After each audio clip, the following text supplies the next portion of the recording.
welcome to Mono Rants the Boys, the only boys podcast that says, fuck Ezekiel, let's have a minute's silence for Cameron Coleman. I'm not actually going to do a full minute. I'm one of your hosts and jack of all trades, Mono, and with me is my co-host and master of Nud and Kira. Yeah, I really thought it was going to be Noir. That would have been fucking hilarious. Yeah, I think because think about it. Noir's been going around complaining that nobody's been listening to him, and he's probably just been like blabbing to somebody, like just giving out about all the shit that's been going down. Look, after what happens with the rabbit in this episode, which we'll get on to later, I don't think I have any grounds to tell you you're wrong about anything. But yeah, no, it was very unfortunately that poor sweet bunny, but that poor sweet Cameron. Oh. Like, I Why know. Why didn't they just give him to Tech Night? He likes that sort of thing. I don't want him to have to have died anyway. Like, so. Yeah. But yeah, I know I said I might rage quit the show if they kill Cameron Coleman. I don't think I will. Ever since the trailer first came out for season 4. When I saw Deep with the baseball bats and Cameron Coleman with the gag in his mouth, I was like, oh no. Those two scenes ended up not being related, but the feeling it gave me turned out to be accurate. And poor Cameron Coleman is gone. Annika and Cameron in the same season. Yeah. I heard it hurts more than Alex. Yeah, he just kind of got violently dismembered. He came and he went pretty quickly. Like we've loved Cameron since the fucking VN ends. And Annika, and I was like thinking he was getting rather cocky as well. I think they kind of made him a bit assholey in this episode so that we wouldn't feel as bad when his inevitable demise happened. But it didn't work. I still feel bad. Yeah. Especially, I wouldn't have felt as bad if it wasn't for the Deep's parting shot. I'm still going to fuck your wife. I'm still going to fuck your wife tonight. I was like, oh, damn, Deep. That's just cruel. But I'm getting a little bit ahead of ourselves. And sad. Yeah. So sad. But there's so much sadness in this episode. Oh, Jesus. Yeah, like that's just us. We're going to get all the sadness out of the way first, just so that it's not at the end and depressing note to finish on. Yeah, we've. I feel like we've been doing that a fair bit lately. So yes, we'll get summary out of the way, and then we'll get all the depressing stuff out of the way, and get on to the madness. Yeah, it's better for my mental health. Yes, it's all reboots, reshoots, and new soups at V52 this year, as some friends from God U show up to join in the promos. Behind the scenes, Sage is moving things forward, while Homelander tries a new approach with Ryan. The boys spring Stan Edgar from prison and spend a day on his farm with Newman, and Hughie has to deal with the horrible aftermath of his dad's V-induced cure. So that's where we're starting. Yeah. So, obviously, his ma injected him with the V at the end of the last episode, and Hugh Sr. woke up, and we've all been kind of waiting with bated breath to see what happens, what the outcome is going to be. And it does seem to be kind of hopeful at the start. Well, at the start, he's basically immediately himself again. Yeah. He's going on about pizza rolls unnecessarily. Yeah. And just being like the sweet, lovable man that you don't want anything bad to happen to him. Mm. And Hughie pulls his mother aside to be like, why the fuck did you do that?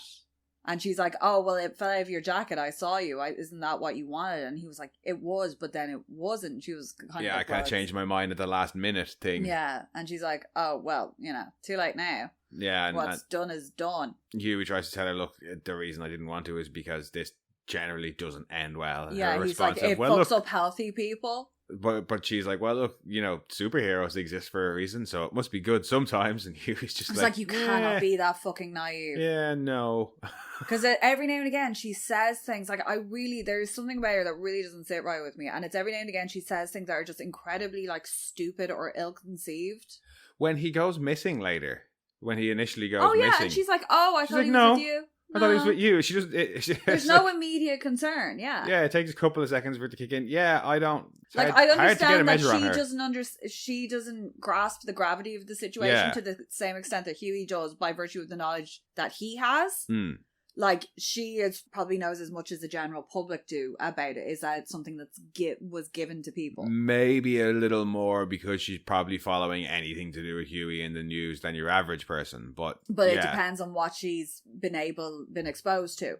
Well, so V as a subject or as a product that creates superheroes, substance was the word I was looking for. Sorry, is common knowledge now. Yeah. So. And she recognized it as well. Like, was that known?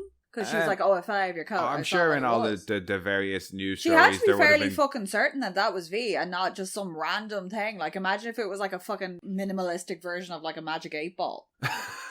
And she just injected it with the liquid out of it. Or just some new street drug. Hughie's not coping with the death of his father well, so he's gone off to score drugs and comes back with it in his pocket. It was just some random blue liquid. Like, don't, like, at least wait until he came back and be like, hey, this fell out of your coat. What is it? They did at least say when Hughie shows up, well, when he shows up and he's planning on giving his dad the V, that it's only a few minutes or it's going to be soon before his dad passes. So she might have thought, well, there's no time kind of thing. But yeah, look, it's done now. Yeah.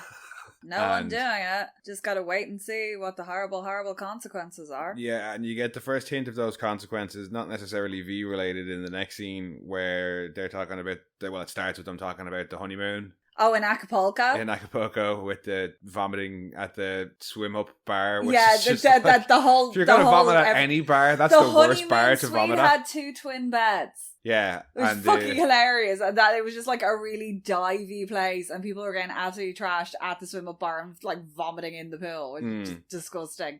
And he ended up buying a timeshare. Yeah. He was like, the guy was very persuasive. It's like, yeah, no shit. You are fodder for those type of people. Oh, I can only imagine. Actually, I really appreciated the line in the previous scene where he's saying, you know, I should be dead and it's a true blue miracle that I'm not. Yeah, and the look on Hugh's face because he's like, nah. But then, yeah, the mom leaves because they're having like a romantic moment. Or not a romantic moment, that's the wrong... She gives him the engagement ring. Yeah, she gives him the engagement ring and they have a kind of a sweet moment where there's like apology where Hugh Sr.'s like, look, I should have let you get back in contact. Like, that was wrong of me. Yeah, that's when she kind of gets up and leaves the room to let them have the conversation. The conversation then about making her the... executor of his will. Power of attorney, whatever. Power of attorney. And him explain the story. Because he was like, do you remember when Jar Jar got leukemia? And I was like, that wasn't in the Star Wars films. If only that was in the Star Wars films. Like, no, to be honest, I've only seen the original 3 and then the one with Jar Jar Binks. No, we saw... Have I seen some of the other ones? I don't remember. We saw, the Force Awakens. And then we're like, yeah, that was a Star Wars film. I kind of didn't really... It's not really our... This is not the star for me. No, it's not our star gate. Prefixed sci-fi of... Yeah. So preference. I was just like, Jar Jar.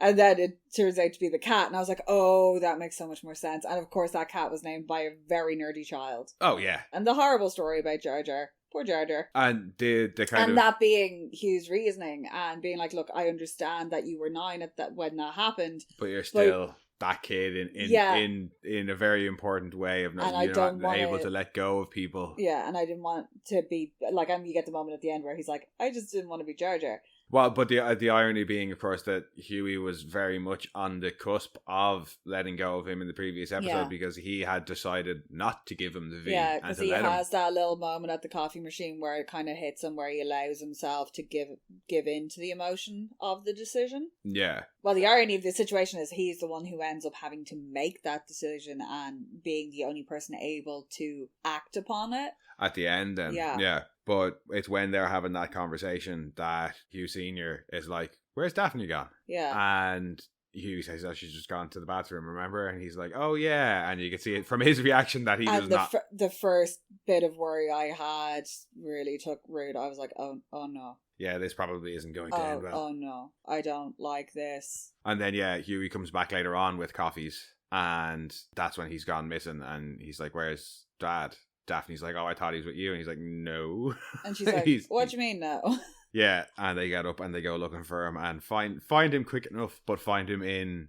he's wandered down and into another room and it's almost like he's sleepwalking. He's really disorientated. He's kind of blank. Then he turns around, well, as he's coming around the bed to kind of, not comfort him, but like... Just to approach him and try, to him. Because they've been calling him and there's no reaction. And he sees then the other patient on the ground who's kind of... He sees the heart first. He sees the heart in the hand first, I think, and then he sees the person on the ground, is it? No, it's the person on the ground, and then he turns around and he's got the heart in his hand, and you're like, oh, no. Which is Hughie's reaction as well, because he tells his mum to stay outside straight away. Yeah, but he also knows that he's probably the best person equipped to deal with this. Oh, yeah. And he is, like, he looks like he's just not there. He's completely disassociated with what's going on. And doesn't seem to have any recollection of anything. And then you see him starting to buzz. Well, no, he kind of snaps back into it and realizes he's holding a heart in his hand and freaks out. And then the nurse comes in and, and she sees the body and she screams and he freaks out and phases through a wall, taking the hospital gown with him. Now, I'm not going to complain in this instance. I love Simon Pegg. I don't need to see Simon Pegg naked. Yeah, I'm like, was it just that Simon Pegg didn't want to get naked on screen? Or is this the first time we've ever... Well, it is the first time we've seen... Because the heart didn't go with him. No, the heart drops didn't. out, yeah. And every other time we've seen powers with clothes, the clothes aren't affected. Yeah. But this time they were. So that's interesting. But also the other thing is to go back to our Gen V chats of genetics and V related powers. Basically, they're evolving like Pokemon at this stage. Well, like, because he's got I was saying it, I was like, oh shit, he got one of them Flash powers, because the Flash can do that phase thing, which I love. And the next step up then is teleporting. Yeah, they're very similar powers to what Hughie had when he was on the V24, and obviously with Maverick and with Andre, we saw they both had pretty much the exact same powers as their parents. Yeah. So just nice to see that bit of consistency there. And I like the fact as well that they're kicking in. He doesn't have any control with it, and it's kicking in with his fight or flight response. Yeah, it very much seems to be. Like, and heightened emotion as well. And emotion affecting powers is something we've seen before. Like we saw with also Emma. In Gen V, yeah. We saw with Andre being a lot stronger. When he was angrier. When he's again, heightened emotion, like increased adrenaline and all that seems to heighten how your powers work. And then Starlight, who seems to be racked with guilt and everything that's happened to her over the last 48 hours, is having a bit of power failure. Yeah, which we've not necessarily seen before. Yeah. Beyond the stuff with Soldier Boy. But it does definitely seem to be related to her emotional state, all right. But we'll get onto that later. But his powers, just the way they demonstrate his powers when he runs into the nice guy. Into the dude. That is and then turns around inside him. That is so well done. And then when he runs out of him and all the guts fall out. Oh... Yeah, it's so well done, that scene is. You kind of don't feel bad for the guy because he's hitting on a nurse and being like, come on, I'm a nice guy. And you know he's not. His name is like Brad. Well, yeah, I mean, if you have to say... Or Josh. If you have to say, I'm a nice guy, yeah, you're probably not like... Yeah, dude, she can see your medical chart. She knows how many times you've had gonorrhea. That's also a good point. Yeah, you wonder why the nurses won't date you? Yeah, he manages to get himself out of the nice guy. Oh, I guarantee you the reason he kept wearing that gown was because he was like, I am not getting fake blood off my bits. That's a very good point. Yeah. Everybody, if anybody watched the series of interviews they did with the Terror Jar, every single one of them had the question of like, how long have you spent cleaning fake blood off yourself? Yeah, what's the longest? And it's been like, for some of the shoots, it's been like 2-3 days. Like the whale, I think, was the worst. It was like the worst that any of them have ever been covered in stuff, because it's sticky as shit. Yeah. So yeah, I bet you he was just like, nah, I just want to have to clean off my legs. Yeah. Fuck that. But he escapes from the nice guy and runs off into the hallway, which is where Daphne and Hughie catch up with him. Yeah, and he's just kind of standing in the middle of the hall looking lost and confused. And when Hughie tries to get him to come with him, he's like, no, I have to go and go to the VOT store to get Hughie. Heart. Oh yeah, no, that was like, it's like, oh no, it's proper dementia, like full on and accelerated kind of. Yeah, because he was brain dead. Yeah. You don't know what damage has been done by that. And well, yeah, Hughie says this much later. But it was when he says that, you know, when Hughie says, you know, I'm Hughie, your son, and he's like, no, Hughie's 11. I was like, that's going to create a problem if he sees Daphne, because that would, for him, that will be what, 5 years after Daphne's left. Yeah, and he was still quite angry, and yeah, before she had made any contact, which she said was when he was a teenager. Yeah. So yeah, it took her a few years to kind of get her head on straight, and then she was saying it to work up the courage. But and you yeah, see he that is in not happy to see well, at her. first he's kind of surprised and happy, and then it kind of sinks into him, and then he's like, wait a second, no, hang on. Yeah, whatever they had worked out in over the course of all those years, he doesn't remember. He's right back in that spot of probably the first time she contacted him, and he was that angry. Yeah. And it's really hard to watch because Hughie's being put, like, he probably doesn't remember it. He wasn't exposed to any of this because he never knew his mom got in contact. And seeing his dad and how angry his dad is, like, not just for himself, but because he left, and he's so upset about the fact that she left Hughie. That's mostly where the hurt turns to anger, is when he's talking about Hughie. And a security guard shows up to defuse the situation, but doesn't go too well for him. No. He dies in short order in much the same way as the first person did. Pulls out the heart, I think. Yeah, I find it interesting that when people get V, their level of violence immediately skyrockets. Yeah, because he could have just phased away. Why did he kill him? When Hughie first teleports to save MM, he kills the guy, and it's partly not understanding his own powers like it is in the comics. Yeah. But it is also, you could have just thrown him to the side or whatever. And equally here, he just does seem to go straight. But again, with Hugh Sr, he is... You don't know. He had a stroke. He had a massive stroke. Like, you don't know what the V has done in there. And he seems to be degrading very quickly and violently because he doesn't know where he is. He's scared. He's extremely disorientated. Yeah. And people keep approaching him. And he's just reacting to people grabbing him. When after the guard dies and the two of them manage to run away. Yeah, because he's like, Daphne! They take refuge in like a drugstore room, a pharmacy. Yeah, it's like the pharmacy. And Hughie's immediately looking for various medicines that I don't know what they are, but he does.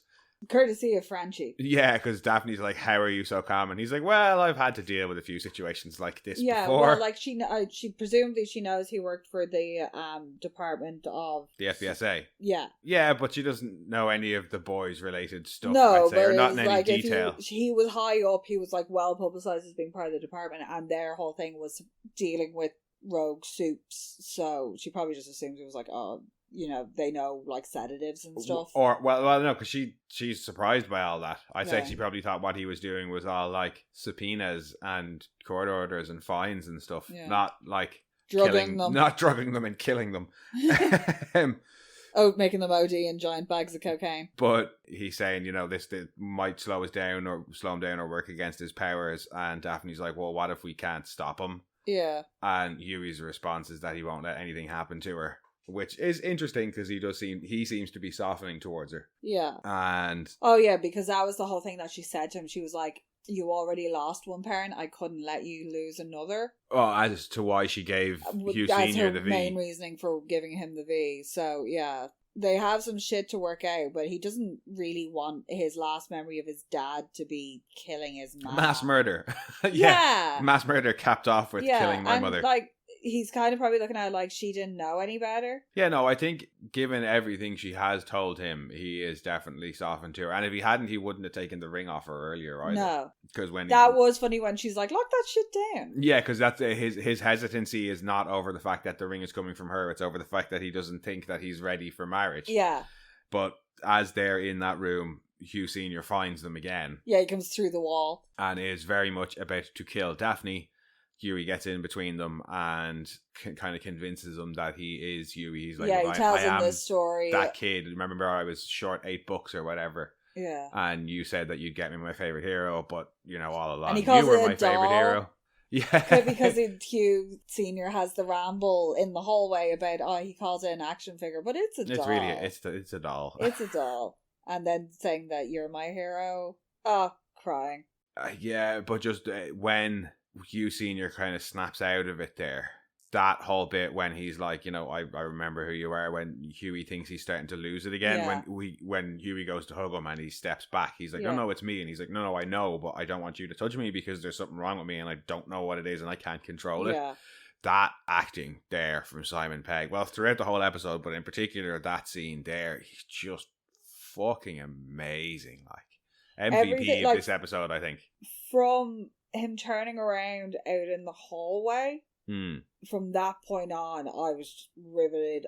Oh yeah, absolutely. Yeah, absolutely riveted. I could not stop watching it, even though I really didn't want to watch it.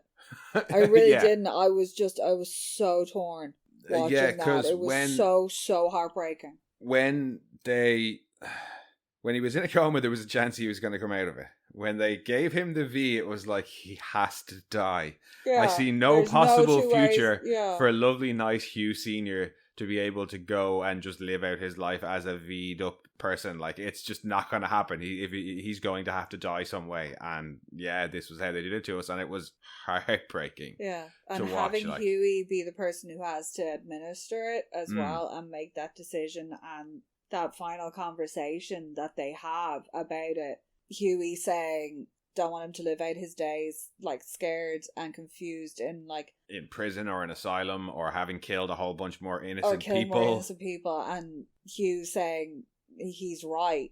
Like, I'm scared. I don't know what's happening. Yeah. And I would just like to add a note of thanks to the writers of this episode for ending it, not a funny note, but like, when he's giving his breathing his last breaths, and he's about to die, and they're all joking about going to Paris and going on the Da Vinci Code and tour. I like that because Hughie was paying attention. Oh yeah, but like that, it's those little. He realizes that's those sweet moments that he'll never get again. Because when he'd been talking about buying the pizza rolls earlier, yeah, he was like, "Shut up about the fucking pizza rolls." Yeah. Whereas this, he's going along with it because he knows how much his dad enjoys it. The thing that I want to thank them for is, I think most shows would have ended it on the line, the three of us, because he was like, the three of us will go to Paris. And this we'll go makes and do Hugh the Sr. tour. happy, because he's like, I think for Hugh Sr., that's him knowing that Hughie has accepted Daphne back into his life, because he's saying the three of us will go. Yeah. And it would be very sweet to have him have died being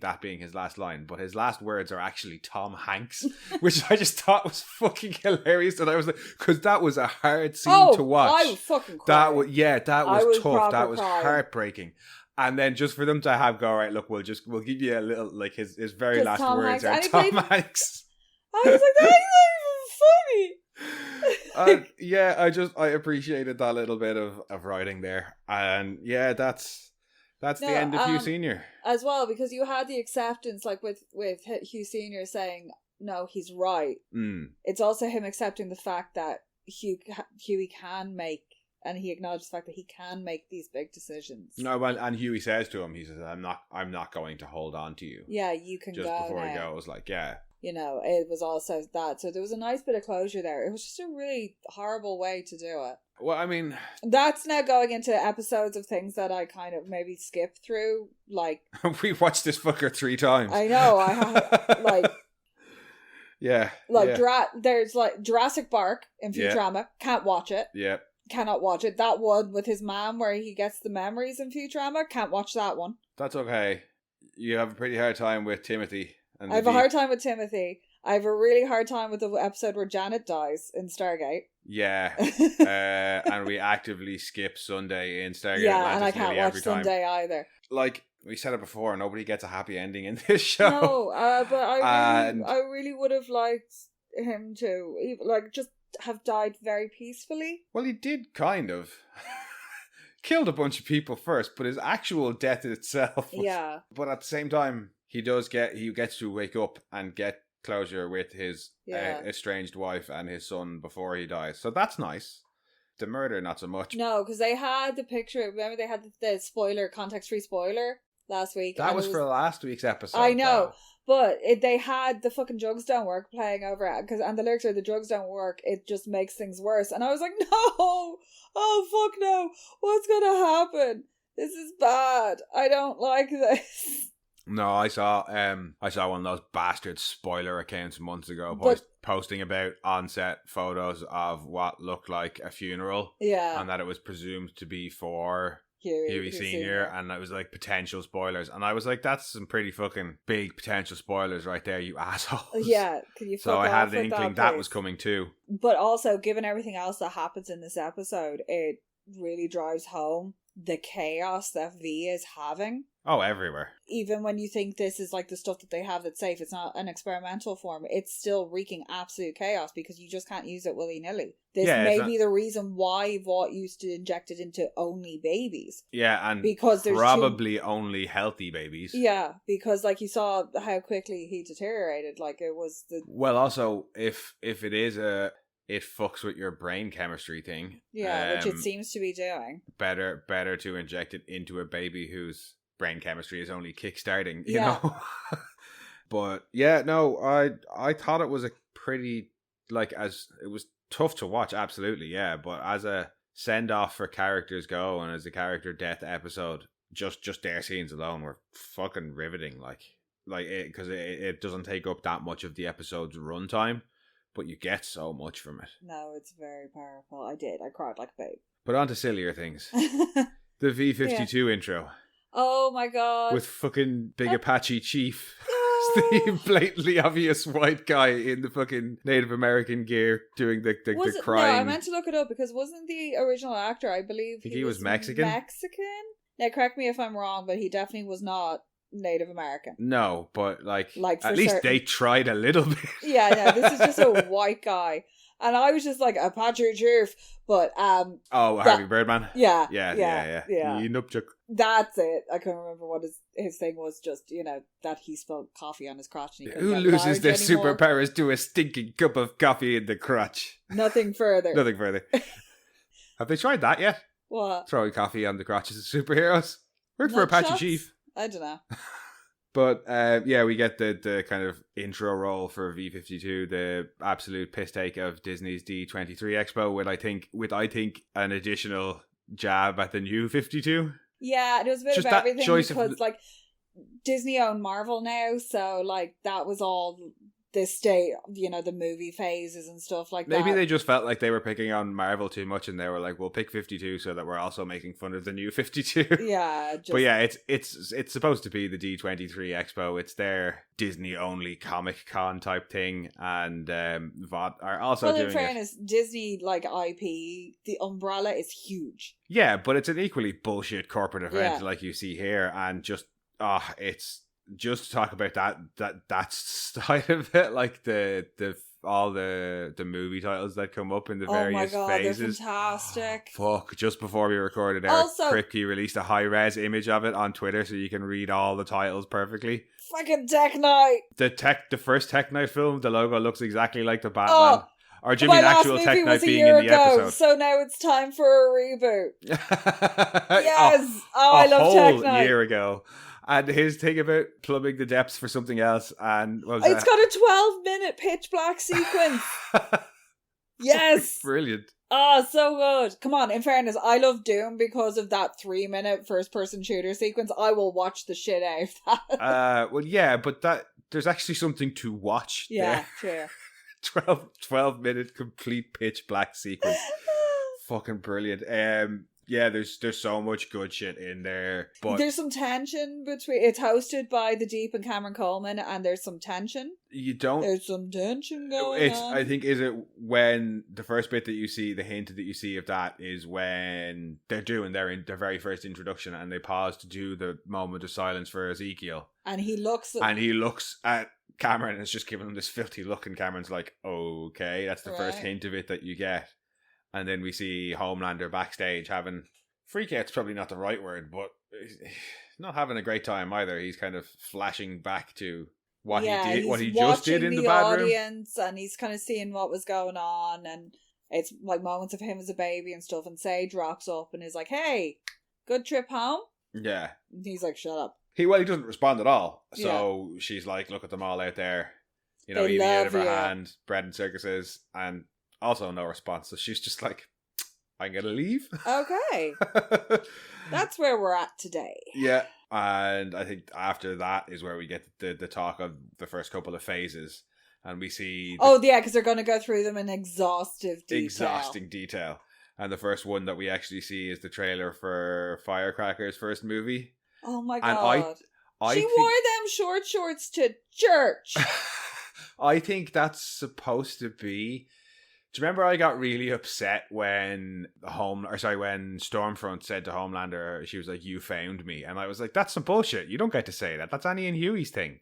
I think they've done it again because her in the church talking to Jesus up on the cross is so like that bit in the comics where Annie is having her kind of crisis of faith. And she goes to the church before she meets Hughie on the bench. Yeah.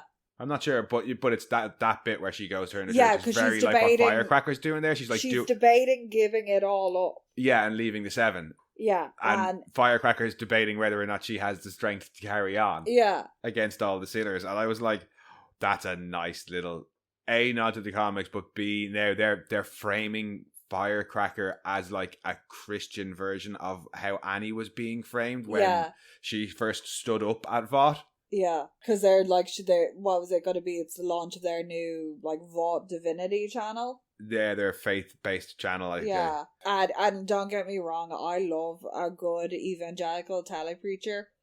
They're hilarious to watch if you need some entertainment. But fuck me, are they full of shit. But while that trailer is going on, they're talking about it backstage. We see Sage comes up to A-Train. Oh yeah, A-Train not having that good of a time of it. A-Train. No.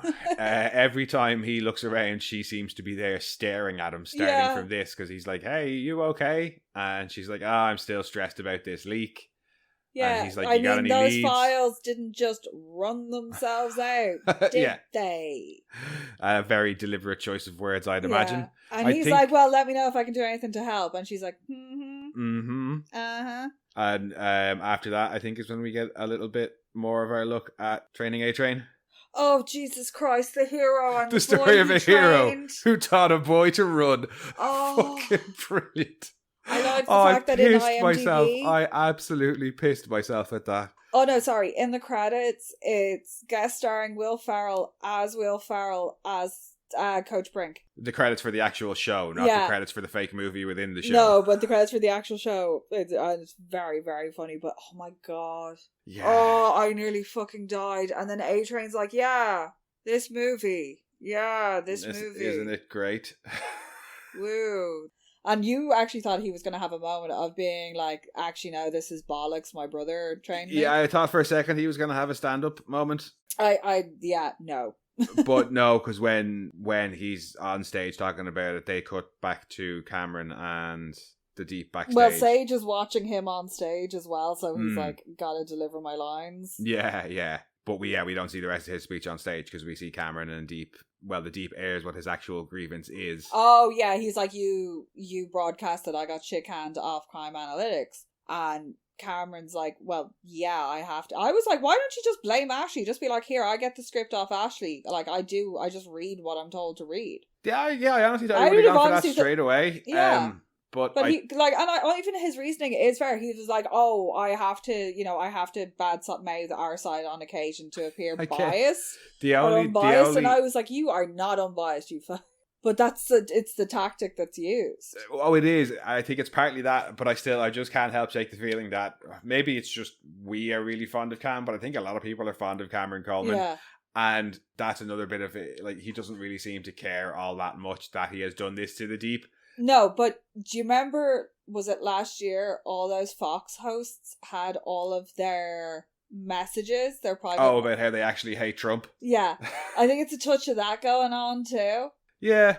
Yeah. Because they're all back now. Talking about Trump. Blowing smoke up his ass because they work for a network that likes to blow smoke up his ass. Yeah. And it's so funny because everyone's eating it all up and it's like, you saw those messages last year. They fucking hate him. No.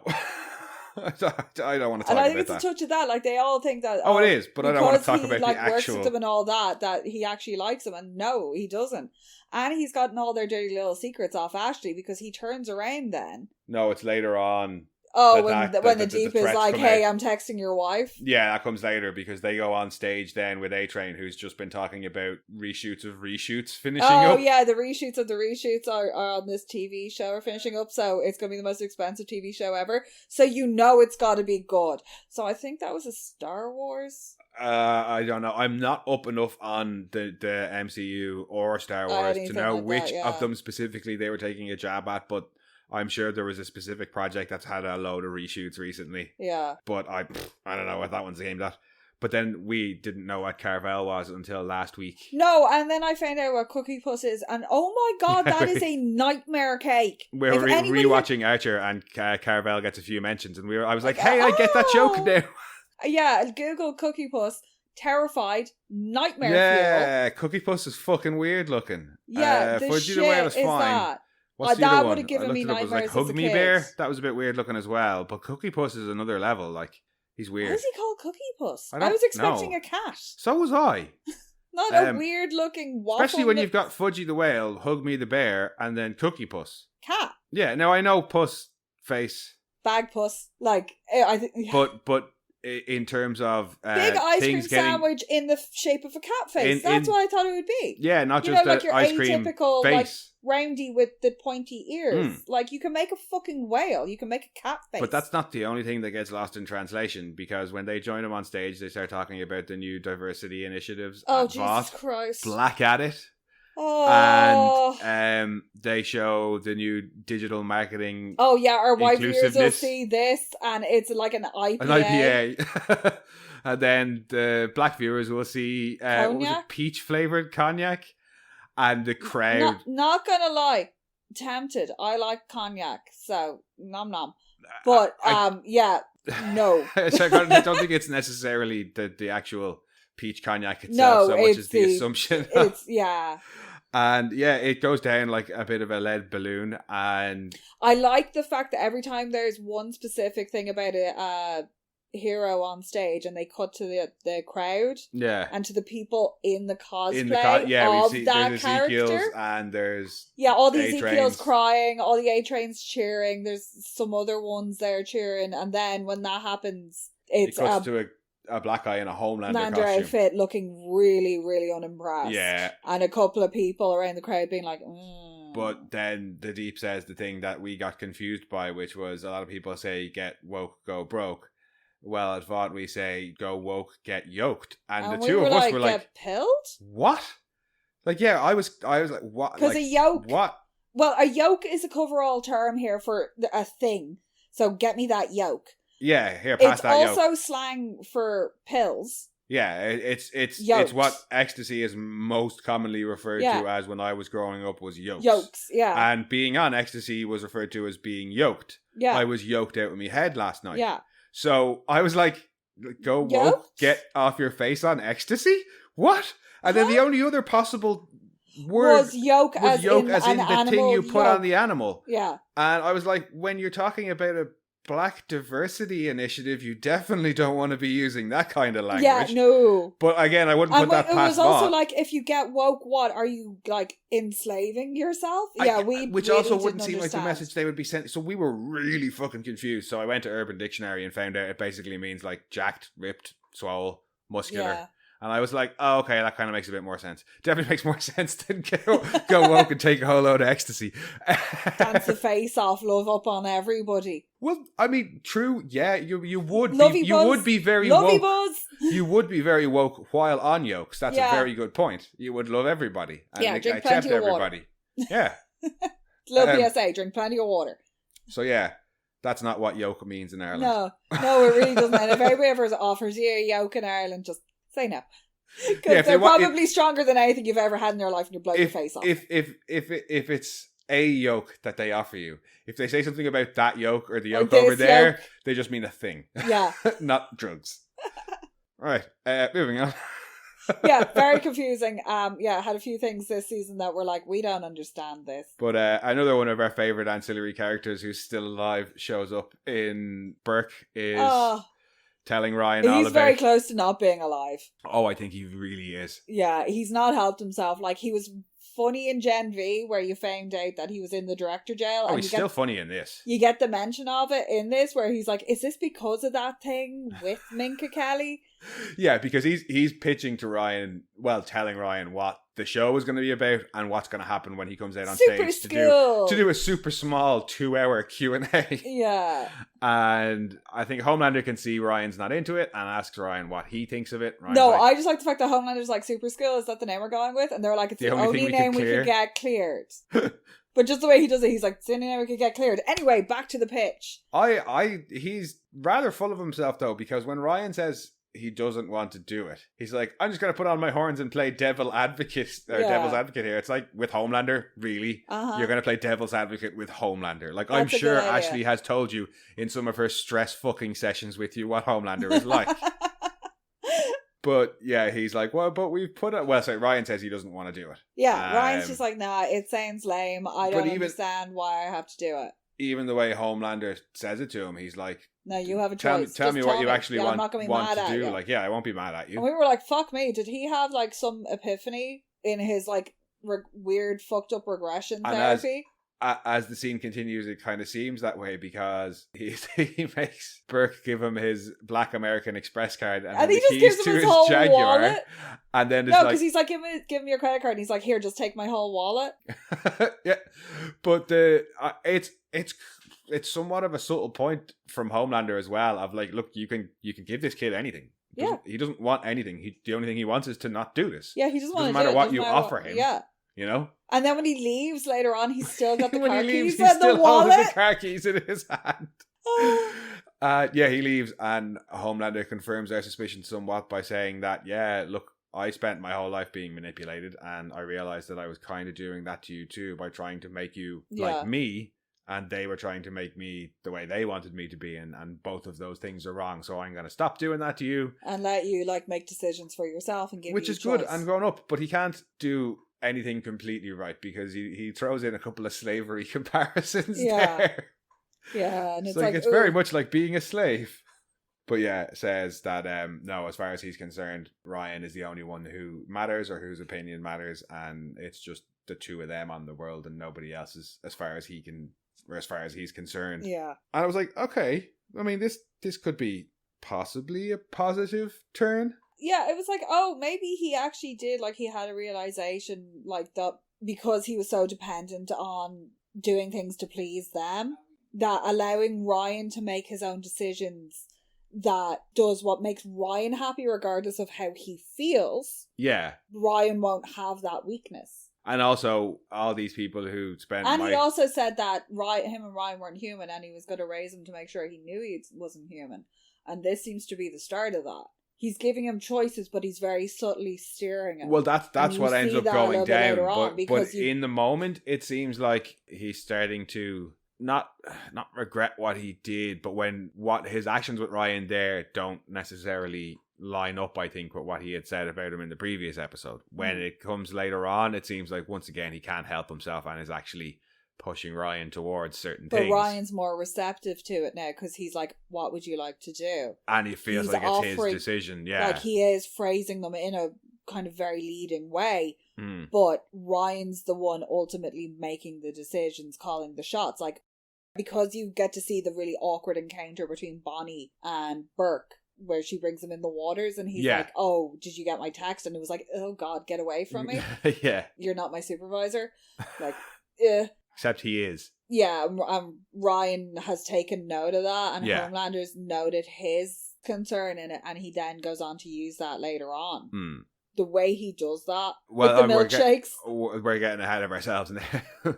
Because, after they walk off and he tells him, you're the only person who matters, we see Cameron getting a bit mean again and dumping Ashley. Oh, yeah. Because he takes pleasure in it. Yeah. When he's like, I need a dom who's more dominating. He's like, yeah, you're only like the not really in charge anymore. Yeah. Like, so what power do you have? You don't have that anymore. You're broken. Yeah. Not broken, but like, because she's like, why did you take out your fucking Bluetooth anal beads? And then she's like zapping the thing. So can I only imagine that that's like vibrating its way across a floor somewhere? Maybe it's been picked up and found by some chess player to be used in a tournament somewhere. But yeah, he's like, Who knows? Maybe we could be friends, and then very aggressively bites at asparagus. And walks off, and Firecracker and Sage have a chat about how she set Firecracker up. Firecracker's not particularly happy with it. But Sage is like, well, it's your own fault that you used it that way. Well, no, she's like, you set me up. And she's like, yeah, and you fell for it. Yeah. She doesn't try and hide it at all. And when she's like, you think I'm just a stupid, poor, white trash idiot. She's like, I don't think you're poor. It's a great line. She's like, well, that's just going to make it all the more easier. Yeah, because she was like, if you weren't Homelander's right hand, I'd take you out behind the woodshed and show you what for. And she's like, that's on brand. Yeah. And it is. It's like, yeah, y'all think I'm poor white trash. And it's like, well, you kind of aren't helping yourself. Yeah. And you play into it a lot. Yep. And says, yeah, just go on, keep on underestimating me. It'll make it all that easier to shiv you in the back. And it's like, except now you've just told her that you're planning to shiv her in the back. She shivs herself in the eye on the rag, like. Just, yeah, you need to realize when somebody is much smarter. It's kind of like the early half of the Cartman and Scott Tenorman stuff. Oh yeah, you keep telling him what you're gonna do. But I don't think Firecracker has it in her to go the full Cartman. I think she's just the early parts where Eric just keeps handing over money for more and more pubes. She's just not going to win with Sage. Like, she needs to cop on to that and get on board with her. Because he'll ultimately, if she gets on board and is more receptive to, because Sage has had the shit kicked out of her because she's been calling her all sorts of racist stuff. So Sage was like, I'm going to put you in your place a bit. Yeah, I'm going to advance the cause. Yeah. But I'm going to put you in your place at the same time. Oh yeah, so it's two birds with one stone. Gets on the Sage train and is all aboard and happy out and is willing to go, like she is willing to work with her, but to like maybe be a little bit nicer to her. I think, well, more just, Homelander doesn't like soups attacking soups. Yeah. So hold on to that for a while. I'd say it's more a case of she's probably just, Firecracker probably thinking the second that you're not in Homelander's good graces anymore, I'll take you out then, kind of thing. But we'll see how that progresses in the rest of the season. She might just end up being one of the people who fucks up Sage's plans. Yeah. Unintentionally, not unintentionally, but reaches a point where she's fed up to fuck with Sage and has a go with her at a crucial moment or something. Well, yeah, because she's now got the show on the V network. Yeah. Because you see that earlier, Annie's watching it where she's like calling for a war on all Starlighters. Oh yeah, that's kind of what will start off our boys chat. Yeah. Because that Annie's watching that. But yeah, she has already said in the show. She's using that platform. She's got like a desk now. Mm. She's got like a proper studio set up. So, and she is still being very vocal about all these points and riling people up. After their chat is when we see Tech Knight on stage. Yay, talking about reboots. And yeah, I'm glad he's back around. There was just enough of the whole gags without it being too pushed on. Like, it made no sense for Sage not to utilize Tech Knight. Well, you were saying that as well. Like, I think it might have been off air that, like, why hasn't Sage brought Tech Knight in? But maybe she's smart. Like, Tech Knight's very full of himself. If she brought Tech Knight in, the first thing he'd probably do is think, I'm smarter than you. I should be running the show and doing this stuff. Yeah, but he's also, he did get taken down a peg by Indira. But she's also smart enough to know that he enjoys torturing information out of people. Yeah, no, he would keep him on side and be like, I need you to get the information that I can't get, like, and flatter his ego. But she's already got one massive ego to deal with. That would be my only thing about why she... Well, he seems to be quite amicable with her in the episode when she's showing him that might be her testing the waters.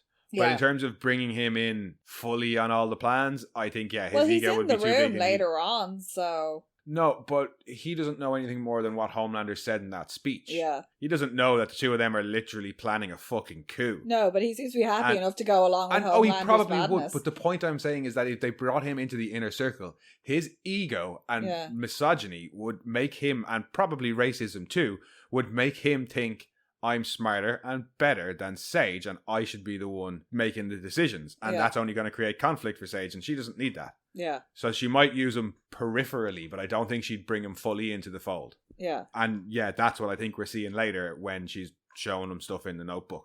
But while he's on stage, A-Train comes up to Ashley. Oh, and they have a very interesting conversation. Where he's like, don't even make it look like we're talking.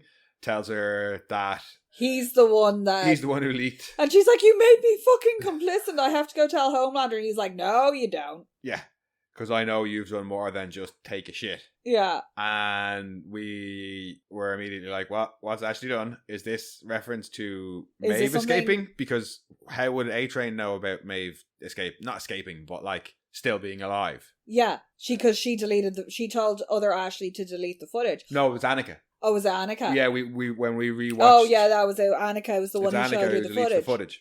Fuck, is that who Annie was trying to track down? Oh no, leave Maeve alone. I hope they're not going to bring Maeve back into it. Well, that means A-Train might know that Maeve's alive. I was like, if it is the case that what A-Train is referring to is the fact that Maeve is still alive and Ashley knows and deleted evidence about it, A-Train's probably not going to sell Maeve out. No. We see the way he's been going this season. But I want Maeve to live a good life. She got out. No, I don't think. I think it might just be him saying, if that's what he's saying, I think he's just saying, I know this. Yeah. And Homelander wouldn't be happy to know it. Yeah. It's more than just the shit and you need to work with me. And he basically says, look, Sage is eyeing me up all the fucking time. As I think she possibly even is right there. Yeah. She's definitely been eyeing him up when he was on stage earlier with Cam and the Deep. Yeah, but you need to do something about it. You need to get her off my fucking ass.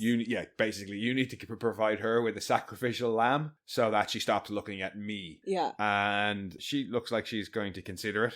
And starts pulling her hair out again. Yeah, it looks like that's where it's going.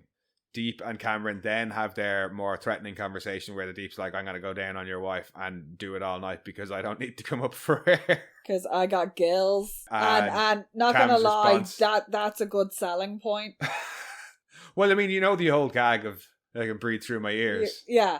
It's just a variation on that because he's got gills. But in fairness, Cameron was like, I can put out a retraction of the statement. Yeah, but the Deep's right. It's too late now. And he's like, it's too late now. Like but it would seem like an obvious kind of thing of. Yeah. But Cameron's response there is of, well, I know about your 8-armed hand job machine that you've got in the closet. Yeah. And I can have a edit put together in a few minutes and on air tonight kind of thing. Yeah, I can put together a deck and have it out tonight. And he's like, ooh. The Deep's like, you wouldn't. And he's like, oh, just watch me. Stay classy. And walks out on stage to announce the Guardians of Godalkin film. Yeah, flipped, which sounds horrendous.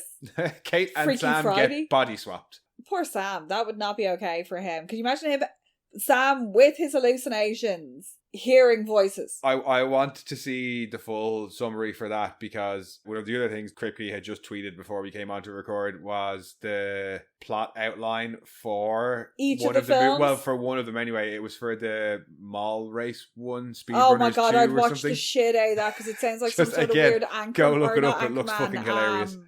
But yeah, I want to know what this Freaky Friday type film would be. I want to see the cast of the Teenage Kicks films. Well, one of the Teenage Kicks films was called Back for Kwanzaa 2 or Home for Kwanzaa 2, which was Sister Sage's only VOD appearance, which means that she's getting forced to appear in movies again. So I'm sure she's fucking delighted about that. Yeah, because there's a couple of Teenage Kicks films. There was a few Teenage Kicks films, yeah. The G-Men, it was like G2 G-Men. Oh, for the God. X2, because they were all, and the one that had G-Men, the Back to the Days of those days of the, I can't remember. The Lost Days of the Future or something like that.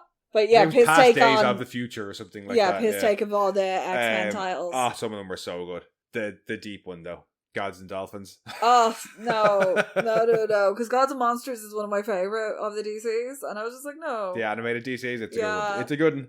The Gods and Dolphins. Yeah, no, that whole series is so funny because you can see like the movies they're supposed to be taking the piss out of. Yeah. I like that. I think I was happy with how little we got of Kate and Sam so far in the episode. Yeah. It was just a...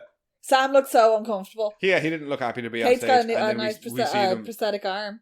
Huh? Oh yeah, she has I'm assuming a prosthetic. Well, she had 2 hands. Yeah. And we know Marie Rip exploded her arm up to about the elbow. Yeah. So unless she also has regenerative powers. She also had a little tiny hand at one point. Oh my god, that tiny hand. Have you seen there's behind the scenes shots of her with the tiny arm prosthetic? And it wiggles. Do we think Sam's still not feeling anything? I don't know what's going on with Sam. Like, you don't know, but obviously, like, Homelander's had them in pocket for the last couple of... I'm going to assume it's a couple of weeks. Well, it's long enough for them to have made a movie. Yeah. Or at least announced a movie. Announced it. As far as that timeline is concerned, I'll bring it up again when we get on to the boys' side of things, because it's going to be more relevant there. And then we see Ryan help that PA. Oh, yeah, because he was like, I want to help people, because that's what my mom would have wanted. And then they proceed Which is fine and admirable. They proceed to help about as much as the cats helped me change the bedding. Yeah, well, I mean, I'd say it's Kimberly? No. Bonnie. Way off. Huh? Way off. Bonnie probably feels a little bit better by the end of it. Yeah.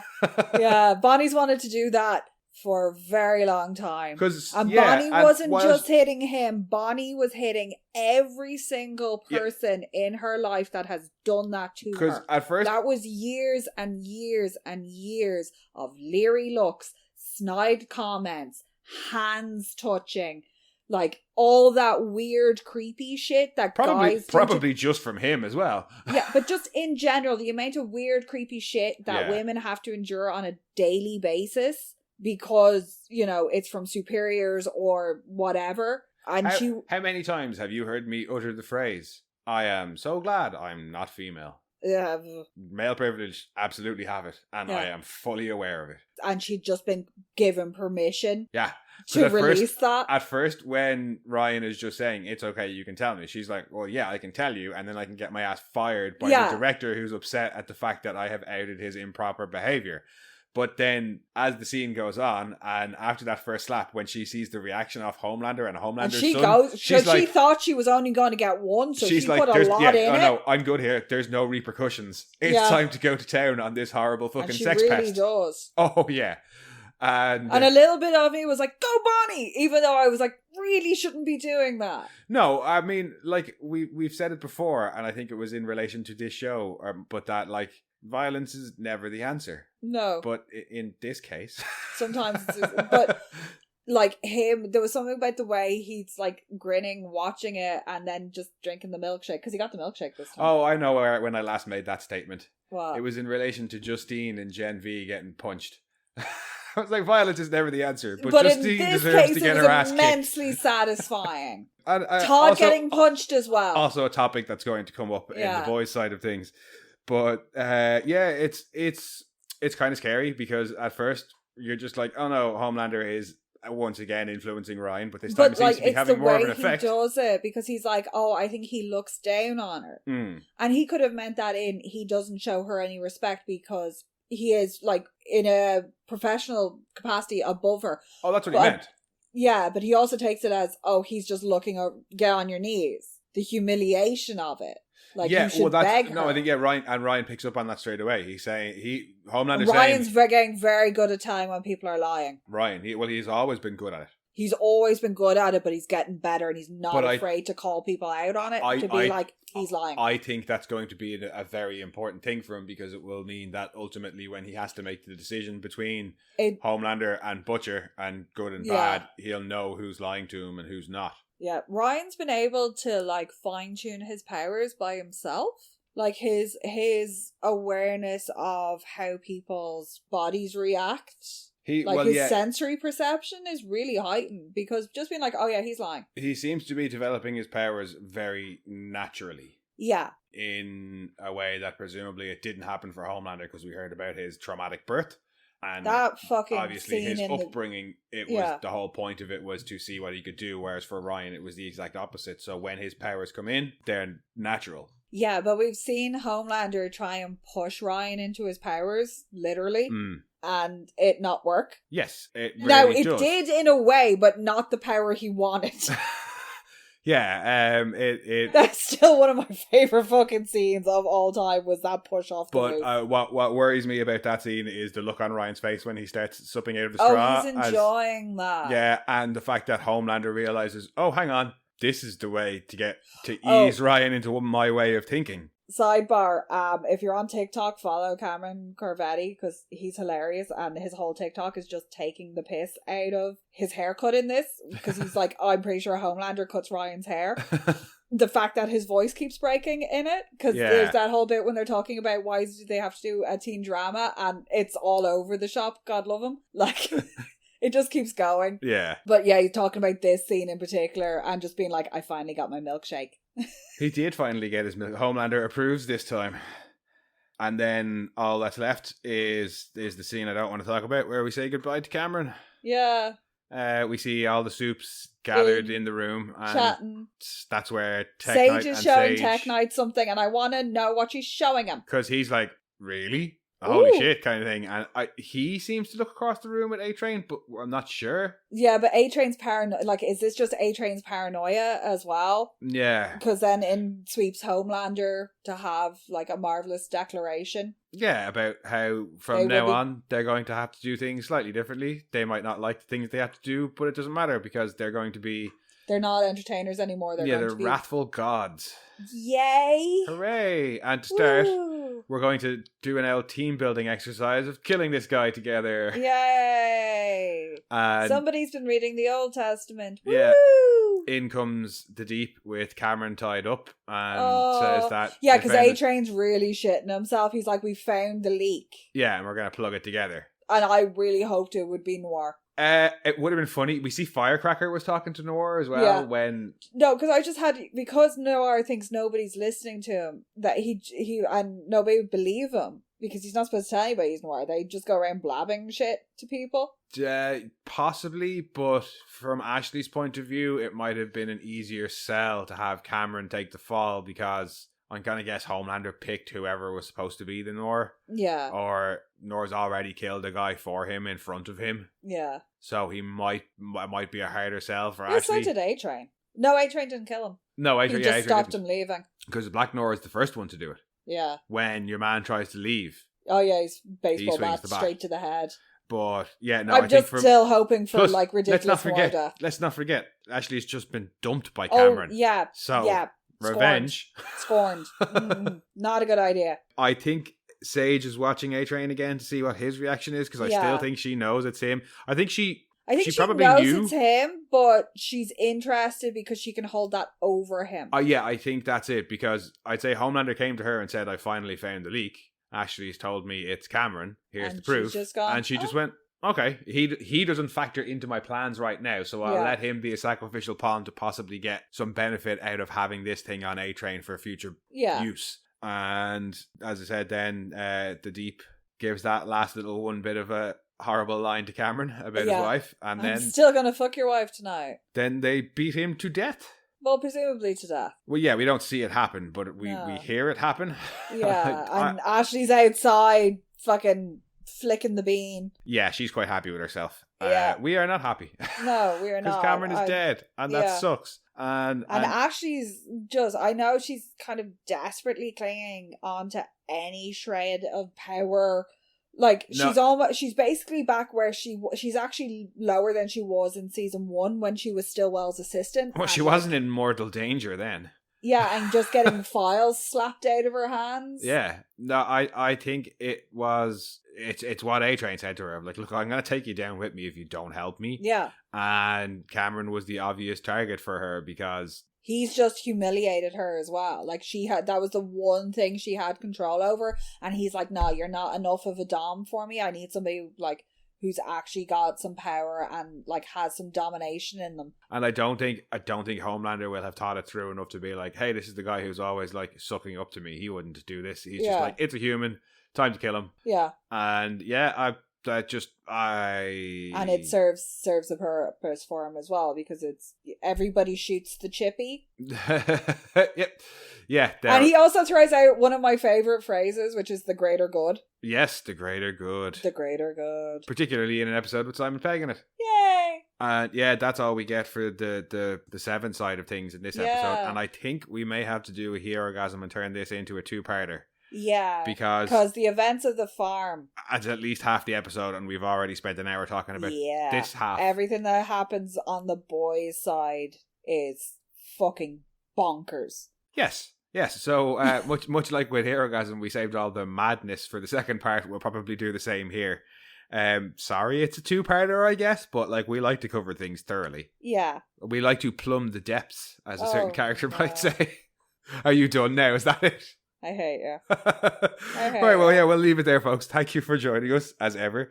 We will be back with part 2 very shortly, I would say. And in the meantime, if you want, you can head back and check out the rest of our Season 4 coverage, or any of our previous episodes, or our other podcast, Mono Rants at the Movies. Or you can come and chat with us on Twitter at RantsMono, on Instagram at monorants_the_boys, on Blue Sky at monorants, or send your own rants to monorantspodcast@gmail.com. And we'll chat very soon. Bye-bye.